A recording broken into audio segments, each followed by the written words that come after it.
E se Jesus voltasse hoje? Não daqui 10 anos. Não quando todos os seus planos estiverem realizados. Hoje. Você saberia o que realmente a Bíblia ensina sobre esse momento? Porque Jesus deixou uma promessa. Ele voltará. Mas existe uma enorme diferença entre apenas ouvir falar e compreender o que as Escrituras realmente revelam. Foi por isso que nasceu o e-book Jesus está voltando.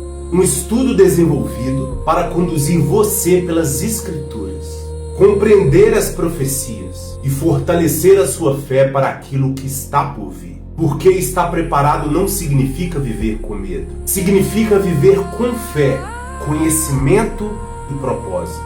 A pergunta permanece: e se fosse hoje? Não deixe esse assunto para depois. Clique agora no link da bio e garanta já o seu e-book Jesus está voltando.